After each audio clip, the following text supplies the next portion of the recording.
last time we learned the subgradient method, which you can think of as gradient descent, but just replacing gradients everywhere with subgradients. So the problem we considered was a convex minimization problem where the criterion function was not necessarily smooth. And we used the subgradient method last time, which initializes some point x0 in the domain of f, and just repeat steps that look similar to gradient descent, but they replace gradients by subgradients. So xk is equal to xk minus 1 minus some step size tk times gk minus 1, where gk minus 1 is any valid subgradient of the function f at the point xk minus 1.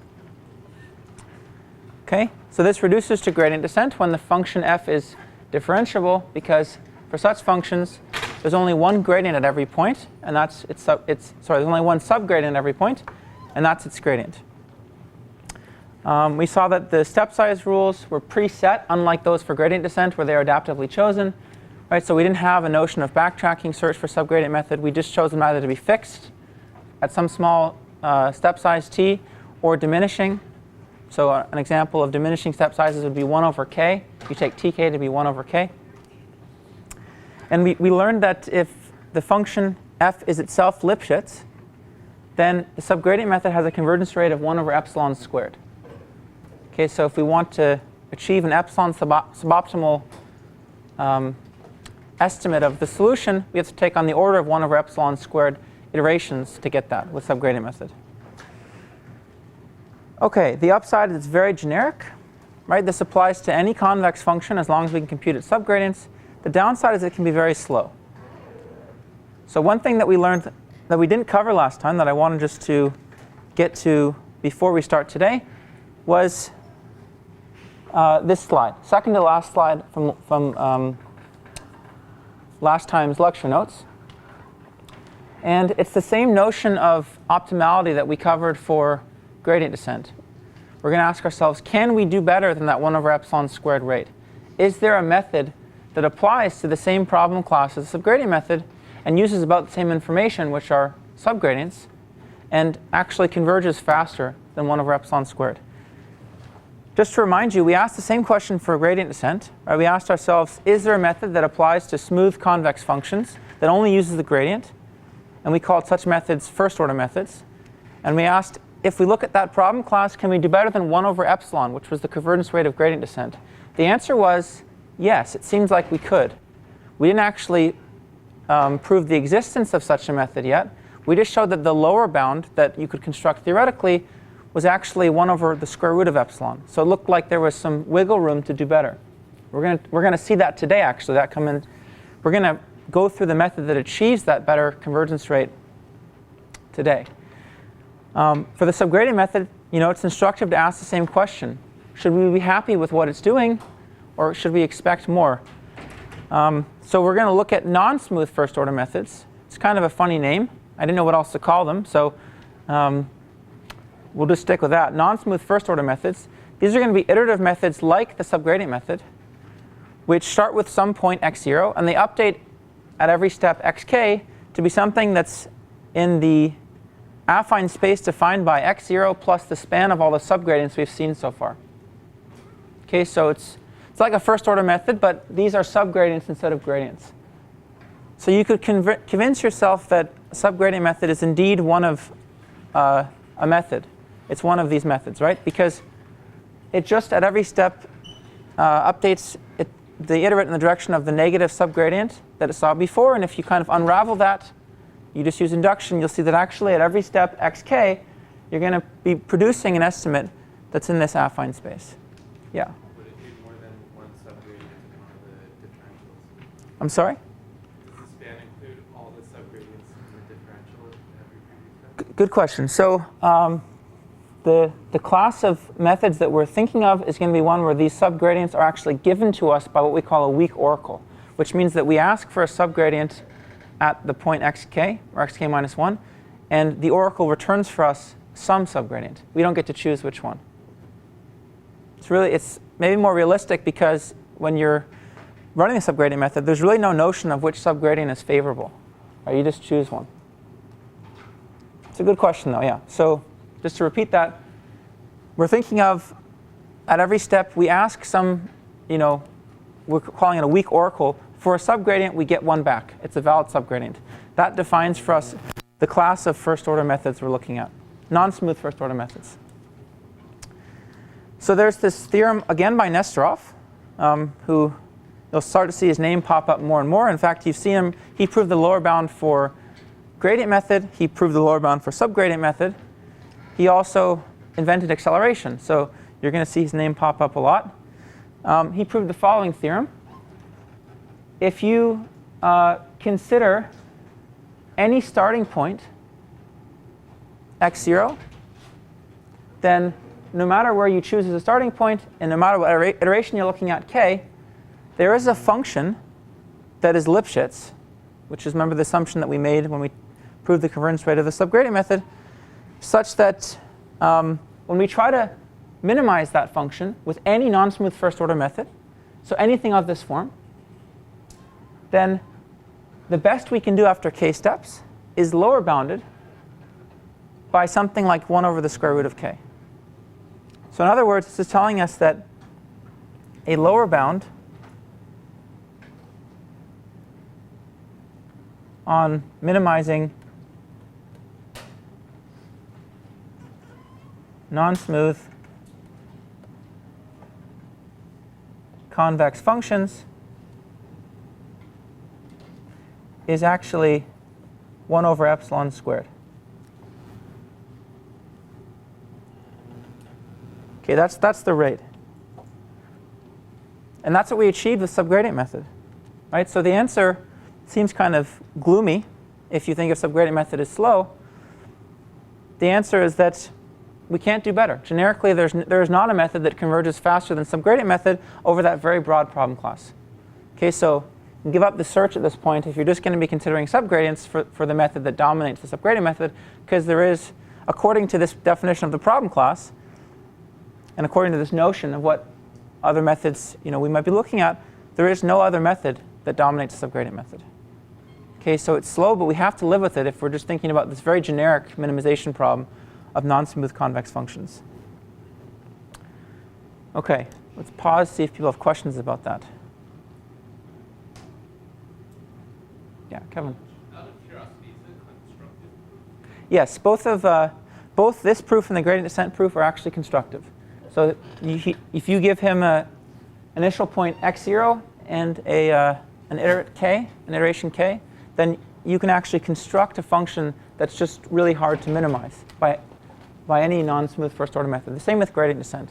In fact, we had, I think, the proof of the gradient descent lower bound on the homework a couple of years ago. So it's easy enough that you can go through it. I don't think the constructions of these functions are super insightful.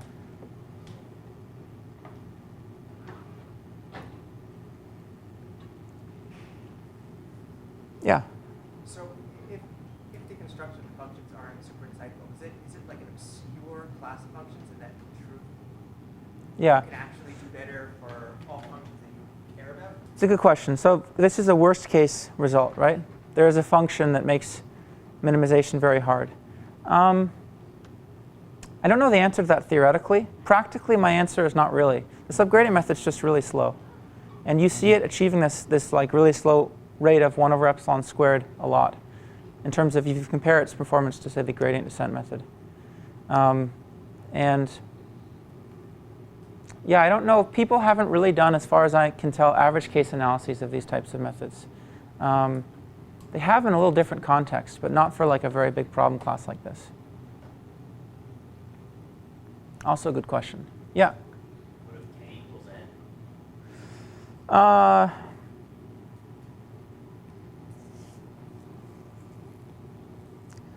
The proof probably wouldn't go through, because I think that the construction depends on k being smaller than or equal to n minus 1.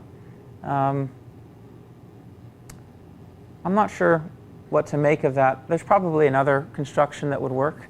The other thing is, if you're thinking about minimization in Rn where n is large, then this is not really that restrictive, right? So it's a lot of steps you're talking about.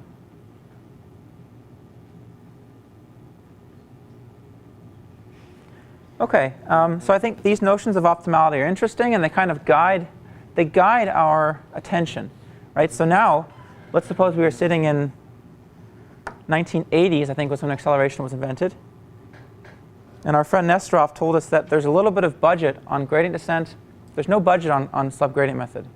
So we'd probably turn our attention to trying to improve the gradient descent method. Right? We'd think, well, let's see if we can come up with something better that achieves that lower bound. And that's exactly what Nesterov did. And I think it was 1983. So we're going to get there eventually. We may not get to acceleration today. I want to at least mention what it is. If we don't get to today, I'll just cover it on Tuesday. There is a question on your homework about acceleration. So if you're going to go do that, homework's due a week from today, over the weekend, then you don't really need to know the theory of acceleration or what the intuition behind it. All you need to do is find the slide in this set of lecture slides that gives you the steps. And you'll be able to implement it just fine. So don't be concerned if that homework problem mentions the word acceleration. You'll have time to do it before next Thursday. And like I said, just find the slide with the steps that you need to take. So if we don't get to today, we'll cover it on Tuesday. So instead of trying to improve on the subgradient method across the board, which we know we can't do, we're going to think about a combination of how to actually improve non-smooth minimization and improving smooth minimization by focusing on functions of this form. So this is going to be a smaller problem class than just non-smooth convex functions. It's going to be functions that decompose as a sum of two functions, g and h, where g and h are both convex. G is smooth, and h is possibly non-smooth, but it's simple. So we're going to say that the non-smooth part of our problem has to be relatively simple. And the L1 norm is going to be a perfect example of that. It's non-smooth, but it's a pretty simple function. Other kind of norms and semi-norms we're going to see are also going to fall under this definition. We'll make it more precise in just a bit. Turns out that for this problem class, we can do a lot better. Okay, for this problem class, we can actually achieve the 1 over square root of epsilon optimal rate. So that's a huge, huge success. Because when h is 0, we get rid of h entirely. We're just talking about smooth convex minimization. And we've just beaten gradient descent. Okay? When h is something that's non-smooth but simple, we've actually improved our non-smooth minimization techniques from 1 over epsilon squared all the way to 1 over the square root of epsilon. Okay, so that's what we're going to talk about today in pieces. We're going to just get to our method first for minimizing this, which we're going to call proximal gradient descent, and then we're going to introduce acceleration at the end.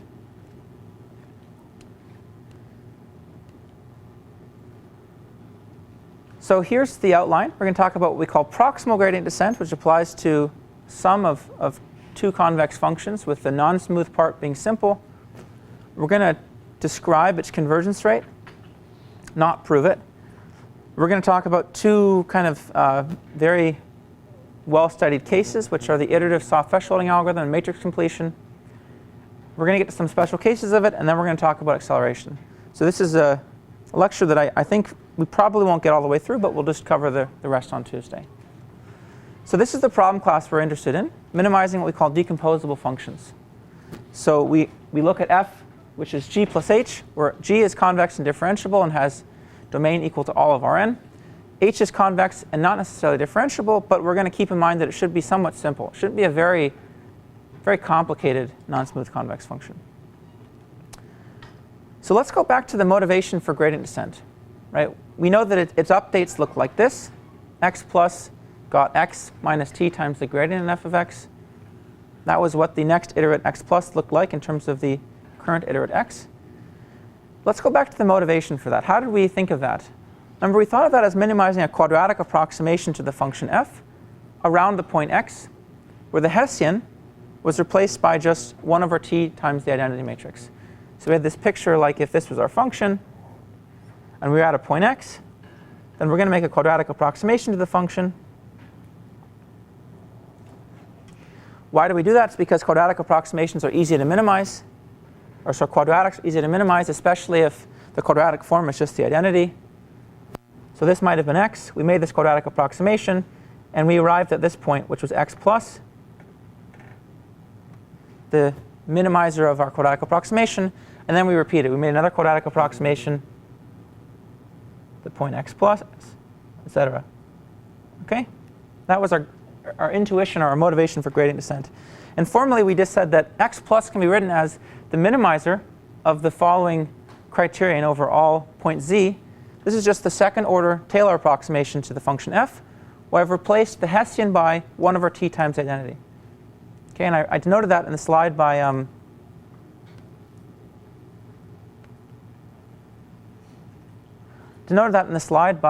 f tilde of z, and I put a sub t here to note that that was the parameter that we're using to multiply the Hessian, 1 over t. Yeah. I have a question about, when we talk about h being simple, are we thinking about it being moving just a few points, or what? You'll see it in just a few slides. So it means something about its proximal operator. So we'll cover that just a few slides. OK, so in our case, we have f, which is g plus h, where f is not itself differentiable, so this idea won't work. Right? But g is differentiable. So we're going to try following this logic. Why don't we make the quadratic approximation to g alone and leave h untouched? So we're just going to make the quadratic approximation to g, add h to it, and see what happens if we minimize that at every step. In other words, we're going to choose the update x plus to minimize our second order Taylor approximation to g, where we've replaced the Hessian by 1 over t times the identity. It's this g tilde of z plus h of z, because we can't make a quadratic approximation to h, doesn't have a gradient. That looks like this, right? G of x plus the gradient of g of x transpose z minus x plus 1 over 2t times z minus x squared in norm plus h of z. Right? This first part all just being the second order approximation to g. So just by rewriting this, we're going to see actually that this is pretty revealing. We're just going to rewrite this criterion in this way. These two lines are equivalent. I claim that we can rewrite this second order part as just the norm of z minus the quantity x minus t times grad g squared. So that should be, this should be obvious to you if we didn't have h there, right? Because this is the minimizer. It's the gradient descent step with respect to z. So if h wasn't there, then of course the minimizer of this over all z would just be the gradient descent step, which we already know is equivalent, right, from this, that follows equivalently from this quadratic expansion. All I've done between these two lines is just left the h there. Okay? So if that higher level logic didn't do it for you, just expand this. You'll see that all the terms that depend on z are in this expression. Okay, we just have some extra terms that don't depend on z, but they don't matter because we're just minimizing over z. Right? We get z transpose z, that we can throw that out. We get the cross term here,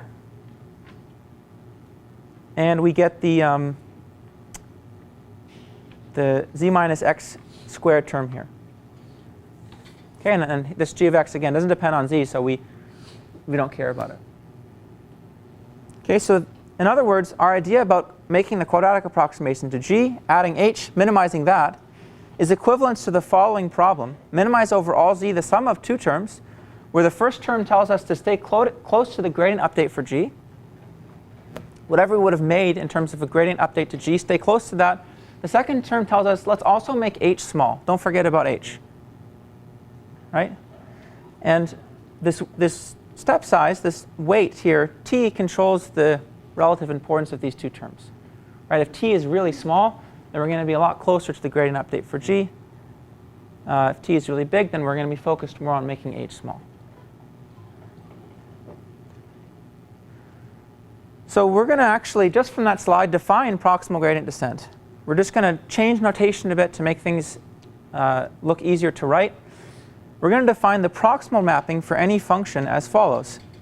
If you give me a function h, its proximal mapping is defined by a parameter t, and a point at a point x is defined by the argument over all z of the following criterion: 1 over 2t times the squared distance to the point x plus h. It's the z that makes this the smallest. It's called the proximal mapping of a particular function h. Let's pause for a second. Is that a well-defined function? I'm calling it proximal mapping. I'm assigning it to be the minimizer here. Is that well-defined? In other words, is the minimizer unique? Depends Why does it depend on h?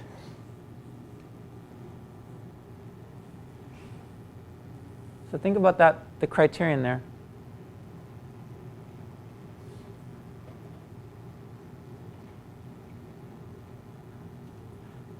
So what's special about that criterion? That's true no matter what h is. It's convex, but more than that, it's strongly convex. You could say either strictly or strongly convex. Strictly convex means that the solution is unique, so that's good enough. Why is that the case? It's because I have the sum of a strictly convex function with a convex function. I don't care whether h is strictly convex or not, right? If I ever add a strictly convex function with a convex function, the result is strictly convex. Just see that from the definition, right? One achieves the strict inequality, the other achieves the non-strict inequality. So if you add them together, you're still going to get the strict inequality. So the first term is strictly convex, which means that the whole criterion is strictly convex, which means that the solution is always unique. So it's always a well-defined map. Okay, we're never going to have some ambiguity in how we define the proximal mapping. And this is what I mean by h being simple. We want to have h such that its proximal map is evaluable. So something for which this is itself somewhat easy to do. I'll elaborate that on the next slide just a bit more. Proximal gradient descent is going to be defined exactly as follows. For the point xk, updated according to the proximal map of the gradient step we would have taken with respect to g. So x minus tk times grad g, whatever that is, apply the proximal map to it, that gives us xk. That's exactly what we said here. Okay, let's just unravel notation a bit. The next x is given by our current x once we solve this minimization problem. And this is exactly the proximal map of h evaluated at this point, x minus t times grad g. With respect to that minimization problem, that's just some point, right? It's a constant, x minus t grad g. So I'm just rewriting that here. Okay, xk is equal to the proximal map evaluated at the point x minus t grad g. So that's going to be our proximal gradient descent algorithm. Follows exactly from this intuition about making a quadratic approximation to just the function g. To make this update look more familiar to what we know with gradient descent, we could rewrite that as follows. xk is xk minus 1 times some step size tk times, we're going to call it capital G, where this is called the generalized gradient of f. Okay, this is nothing more than just defining capital G to make this equality hold, given the definition of the proximal gradient descent updates. So suppose you wanted to write it in this form because you were comfortable with the idea of, the updates being x minus t times something, like in this case the generalized gradient, and you just defined the generalized gradient to make that true. That's all we're doing. Okay, so it comes out to be x minus the proximal mapping of x minus t grad g over t. That's just the definition of the generalized gradient that makes this true. This is not the one I think we typically remember. Okay, we typically think of proximal gradient descent in terms of the proximal map. This form turns out to be convenient when we try to take a lot of our technology for gradient descent and apply it to proximal gradient descent. So for example, the proof of the convergence rate of the proximal gradient method uses this form, and it treats this g as if it were a gradient. Turns out that this g inherits a lot of the properties of a gradient. Backtracking, we think about backtracking as if this were just a gradient. Okay, so it's just convenient when we try to port over technology from the usual gradient descent. Okay, so you might be suspicious that all we did is that we swapped one minimization problem for another. Right? I said I couldn't solve g plus h, so I rewrote it in terms of another sub-minimization because this proximal mapping is itself a minimization. Right? So you might look suspicious, and rightly so, that this is a bit unfair. The key point to using proximal gradient, though, is that we do it in cases when this proximal map makes sense to evaluate, when it's actually easy to evaluate. We wouldn't use proximal gradient descent if that proximal map itself was a hard minimization problem. So there's a couple things to note about the proximal mapping. The first is that it doesn't depend on g at all. It only depends on h.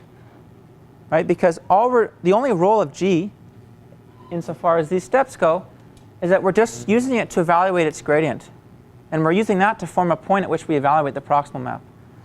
But with respect to this proximal map, the point at which we evaluate it is just a constant, right? It's just, think of that as some vector A, and we're evaluating the proximal map at that particular vector A. So if we know the form of the proximal map, G doesn't make it any more complicated. So in other words, if you knew how to solve G plus H, where G was a simple smooth function, and I asked you to solve G plus H, where G was a super complicated but still smooth function, as long as you can compute its gradient, there's no difference in difficulty between those two problems. Right? The proximal map remains unchanged. You're just going to be evaluating at different spots. Another thing that's important is that this proximal map can be computed analytically for a lot of the problems we care about. So the L1 norm, the L infinity norm, L2 norm, trace norm, the operator norm, all of these norms we can compute the proximal mapping explicitly for them. A lot of others as well. We typically deal with a lot of these non-smooth functions as regularizers in statistics and machine learning problems. So it turns out that for those class of problems, this is a very useful framework for minimization. And the convergence analysis, which we're going to give, I guess, in a few slides, it's going to be in terms of the number of iterations of the algorithm of proximal gradient descent. So it's going to say that we need to take this many iterations to get an epsilon accurate solution. But keep in mind that each iteration actually evaluates the proximal map. Right? Each operation evaluates this proximal map, whatever it happens to be. That could be expensive or cheap, depending on the problem. So it's not always fair to compare this directly to gradient descent in terms of its computational cost. A lot of times it will be, but sometimes it won't. Right? One iteration of proximal gradient could be much more expensive than one iteration of gradient descent. So it's not number of operations we're counting in the convergence analysis. It's the number of iterations. How many iterations does it take to get a particular solution that's epsilon suboptimal? So let's go through an example. I think it's going to help a lot just to see an example. Let's go back to the lasso. Okay, so the lasso is a penalized least squares problem. We saw it in a previous lecture as a constrained least squares problem. So before we learned it as minimize the usual least squares loss between a response y or an outcome y and features x. So b is our minimization parameter here, or beta rather. And we saw before that we actually constrained this problem by the L1 norm of beta being bounded by some constant, say t. Turns out I can equivalently write the lasso problem in this penalized form. And we're going to go through that equivalence later in the course rigorously when we talk about the KKT conditions and duality. But you probably have seen this before. Pretty much any constrained problem you can write as a penalized problem, where I change now my parameter from t to lambda. Okay, so lambda is just another, it's my tuning parameter in this problem. So this is the lasso written in we call penalized form or Lagrange form. And let's suppose I wanted to minimize this criterion in order to get a sparse least squares solution. So I can think about that as a sum of two functions, g and h, where I've just drawn them on the slide. G is just the usual least squares loss. H is the L1 norm times lambda. The proximal mapping is now what? What is the proximal mapping of h? It's the argmin, if you pass it a point beta, of the following minimization problem over z. 1 over 2t times the norm of beta minus c squared plus lambda times the L1 norm of z. So in other words, the proximal mapping, when h is the L1 norm times lambda, prox is the argmin of, let's just write it like this.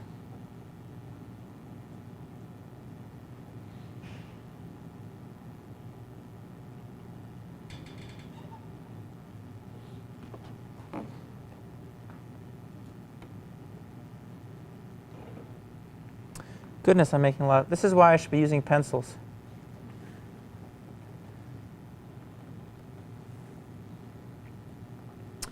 OK, so it's the argmin of the usual squared error loss between z and beta plus lambda t times the L1 norm of z. So whatever z makes this the smallest for a particular beta. We actually derived this explicitly 2 lectures ago, or maybe last lecture, I can't remember, from the subgradient optimality condition, right? We actually took the subgradients of this criterion, we set them equal to 0, and we solved for the z that makes this smallest, and that ended up just being the soft thresholded version of beta at the parameter whatever multiplies this penalty. And here it's lambda t. Okay, so I've written on the slides, remember that this soft thresholding operator at a particular parameter, here I've called it lambda, just gives you back each component either shrunken to 0 by an amount lambda or set equal to 0 if it's smaller than lambda in absolute value. That was our soft thresholding operator. Okay, so we derived this thing explicitly from the subgradient optimality condition. And here, actually for proximal gradient, we're just evaluating this at the soft thresholding operator at the parameter lambda times t. So we're almost there, all the way to applying proximal gradient descent. All we need to do is just now repeat the following steps. At every step, we're going to pass the soft thresholding operator. These are the proximal gradient updates, right? This point, beta minus t grad g. And that's going to be our updated iterate beta plus. Okay, so it's actually very easy and very cheap to do so. All we do is we evaluate the gradient. We take a step in the direction of the negative gradient as if g were our criterion alone. And then we soft threshold it. Soft threshold the result by amount lambda t. So here I've just computed the gradient at the least squares criterion, which we've done a bunch of times. It's just minus x transpose y minus x beta. So I've just written out this step with the particular g in mind, which is the Lasso criterion. The least squares part of the Lasso criterion. So the updates look like this. Soft threshold the following vector, beta plus t times x transpose y minus x beta. Repeat that over and over again. That gives you proximal gradient descent for the Lasso, which we also call by another name the iterative soft thresholding algorithm, or ISTA. Okay? And that name comes from this nice paper by Beck and Tabui. So it's a very simple algorithm for solving the Lasso problem, right? Very, very simple. And it turns out that it's actually pretty good. Let's just compare proximal gradients empirically to the subgradient method for the Lasso. Okay, we saw the subgradient method last time actually applied to L1 penalized logistic regression, which just changed the smooth part from the log likelihood for the logistic model versus the least squares loss. Let's compare now to the subgradient method for the Lasso. You can see that actually there's a very different convergence behavior between these two. Okay, proximal gradients in red, and the subgradient method for the Lasso problems in black. You converge a lot faster on the optimal criterion value. So this is f minus f star, and this is the number of steps we've taken with respect to both of them. What are the subgradient method steps for minimizing the Lasso criterion? So if f of beta was just this criterion,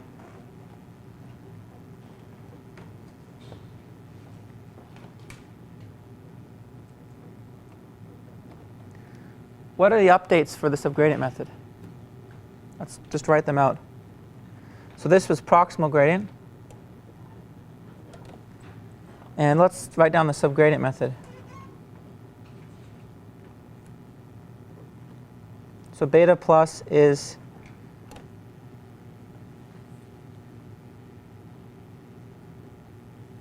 just beta minus t times a subgradient in the criterion. It's the method. So what would that be here?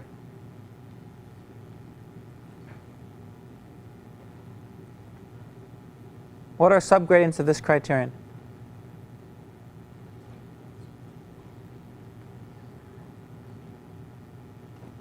Well, let's just split it up, right? We can take a subgradient of each part.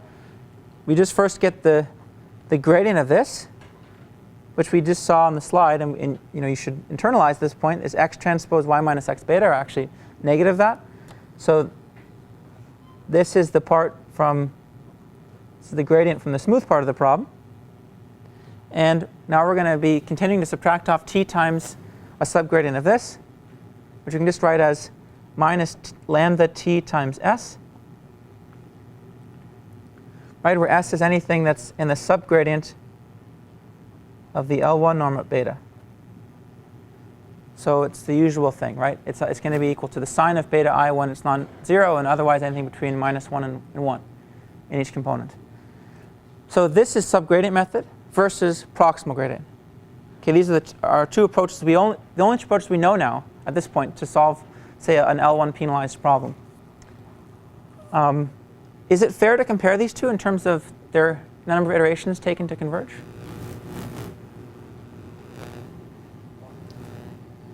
I think it's pretty fair, right? Because the soft thresholding operator, it just requires order. Let's say if the dimension of beta was p, it's just order p, right? We just go through each component and just set it equal to 0 or subtract off lambda. It's not expensive.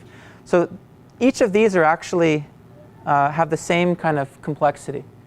Each of these updates. So it's really not unfair to compare their iterations, and you can see the convergence behavior is very, very different between the two. Let's note also that really for both problems, but we're talking about proximal gradient today.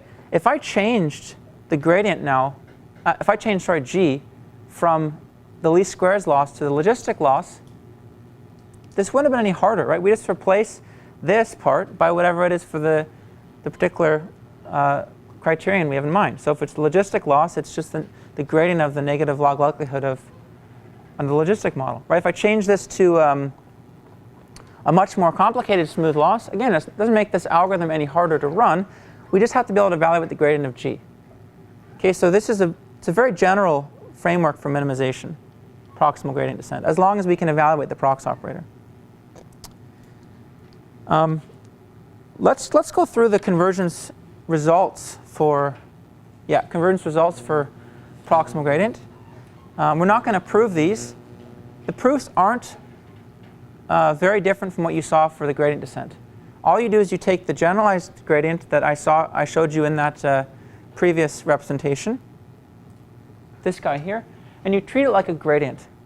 And you have to prove that the properties you use about it are correct, but it's not a very difficult proof once you've seen the gradient descent proof. And it's in the slides from a few years ago if you're curious.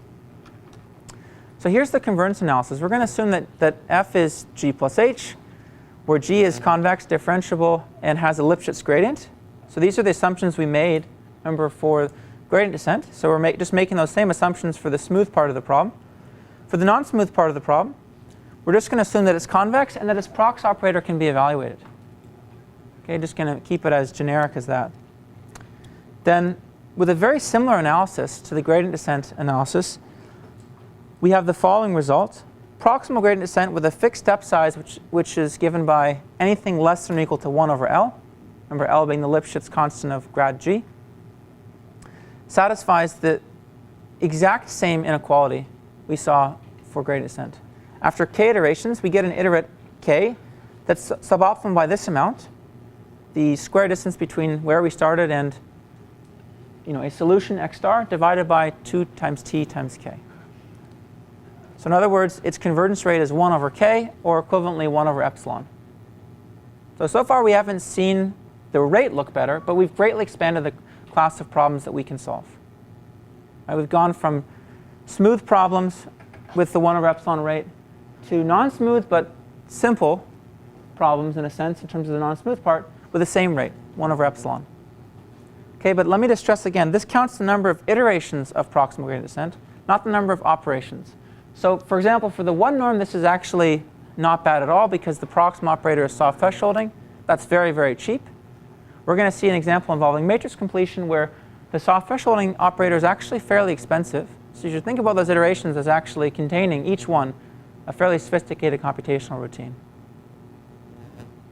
Let me pause for questions at this point.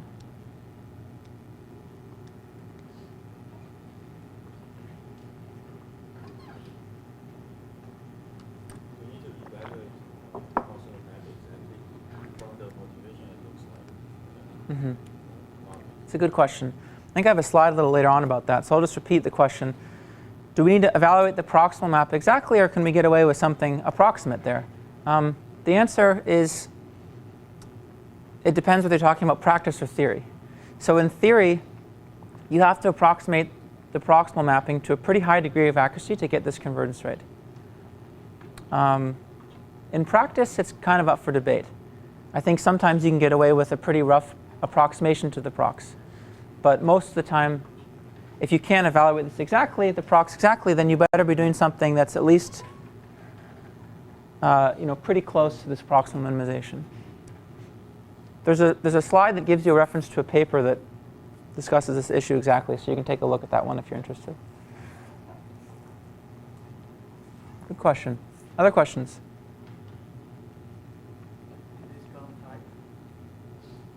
Is this bound tight?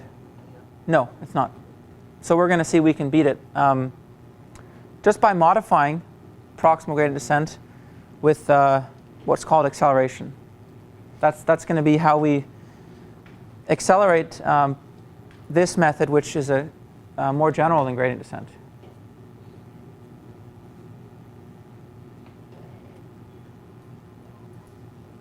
OK, let's talk about backtracking for proximal gradient descent. It's like gradient descent. So we can choose, this theorem tells us that we can choose a fixed step size that's small enough and get this convergence rate. Like gradient descent, we can also perform backtracking. But the idea here is that we really only operate on G. And we don't think about, in a sense, F when we apply backtracking. So we fix some shrinkage parameter beta, just like we had in the backtracking line search for gradient descent. And this is going to be the amount by which we shrink our step size at every inner iteration of backtracking if we didn't meet the exit criterion. I've actually given you the exit criterion here for alpha equals a half. Remember, alpha was the kind of amount of degradation to the linear approximation that we want to achieve.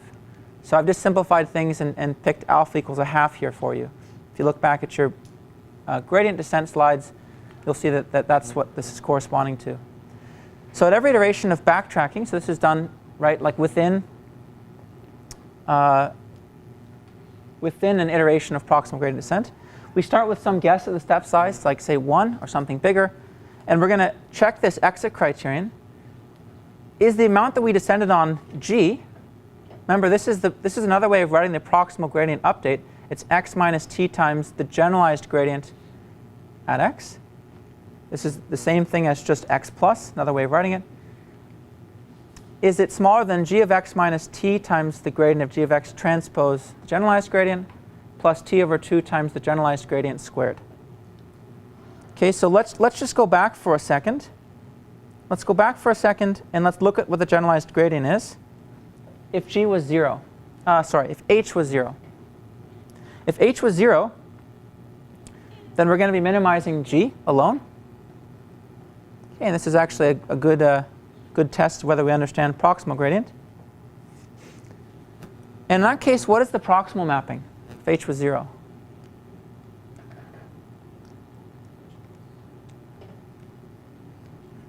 What is it going to be? Just shout it out. Right, it just gives us back x. Of course, the point z that's closest to x is just x. So it's the identity mapping. And that means that the proximal gradient updates are exactly the same as the gradient updates, right? Prox of something is just whatever that something is. So xk is just xk minus 1 minus t times grad g. So we're just getting back gradient descent. In that case, what is g? Just check that our notation all made sense. The generalized gradient is actually just the gradient. It's nothing else in the gradient, right? Because x minus the quantity x minus t grad g divided by t is just grad g. So everything reduces to the usual notions for gradient descent when the smooth part is 0. And the same should be true of our backtracking criterion.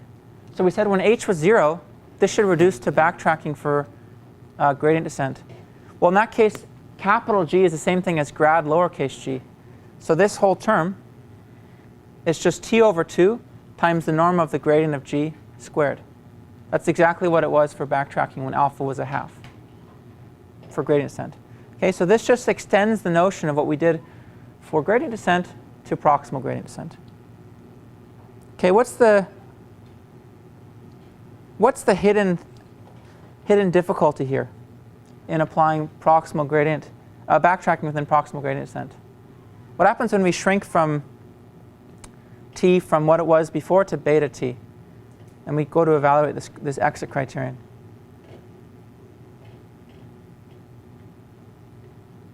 Do we need to evaluate the proximal mapping again within each inner iteration of backtracking? We do, right?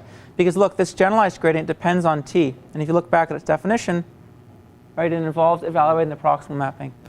So if the proximal mapping is cheap, backtracking is a good idea. It's just like gradient descent. It's cheap. It's effective. If it's expensive, then this just amplifies how expensive each iteration is, right? Because every inner iteration now requires another evaluation of the proximal map. So whether we use backtracking for proximal gradient really depends on the expensiveness of the proximal operator. Okay, but in any case, using backtracking, we have exactly the same bound as we did for gradient descent. It's the same form. If we use backtracking under the same conditions as the last slide, then we get, after k steps, a suboptimality bound of the following, right? This squared over 2 times t min times k, where t min is the minimum between 1 and beta over L. And 1 is just corresponding to where we start at each backtracking iteration. So if you start at 100, then you place that at 1 by 100. Okay, so it's still a 1 over epsilon or 1 over k rate of convergence with backtracking. Yeah, question. What happens if we can't find a closed form solution for that proximal? What happens if you can't find? We can't find a closed form solution for that. You cannot find a closed form solution. Yeah. So I have a slide on that, and the answer is, depends on how close you can get to approximating the proximal mapping. Yeah. So aside from the requirement that we be able to evaluate the proximal map, how does H change the bound? Does the bound change by changing H? No, but it's important to remember that the H determines the difficulty of the proximal mapping. But it doesn't specifically appear in my iteration bound. It's just It doesn't because we haven't accounted for the notion of how difficult it is to evaluate the proximal operator. It's just hidden in there. Yeah, so we saw that it was super easy for the 1 norm, right? It's just soft thresholding, very straightforward, proximal mapping. We're going to see it's really a lot more difficult for a different norm in matrix completion, which is next. Other questions? Okay, let's take a quick break and then we'll do matrix completion when we get back.